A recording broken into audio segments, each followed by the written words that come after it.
Сәлеметсіздер, құрметті оқырмандар. Покров ауылдық кітапханасы ұсынады. Арыстан жүрегі, Амангелді Иманов, танымдық сағат.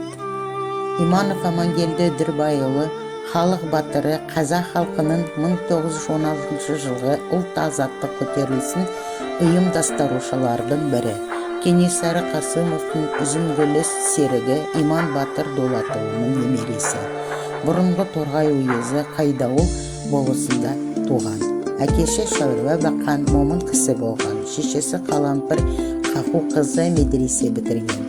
Амангелді әуелі ауыл молдасынан 2 жыл оқып, кейін Тасыбай Ташмағамбет Ишандардың медресіне түсті. Медреседе 4 жыл оқыған, ол түрік парсы, араб тілдерін меңгерді.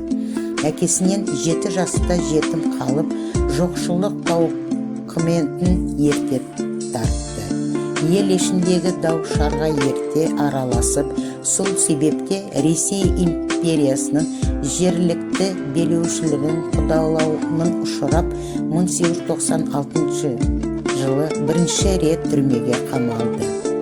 Амангелді Батырдың ұйымдастырушылық және қолбасшылық таланты 1916 жылғы Ресей императорының маусым айындағы жарлығының наразылық ретінде Торғай даласында бүлік еткен ұлт азаттық көтерілісі барысында айқын көрінді.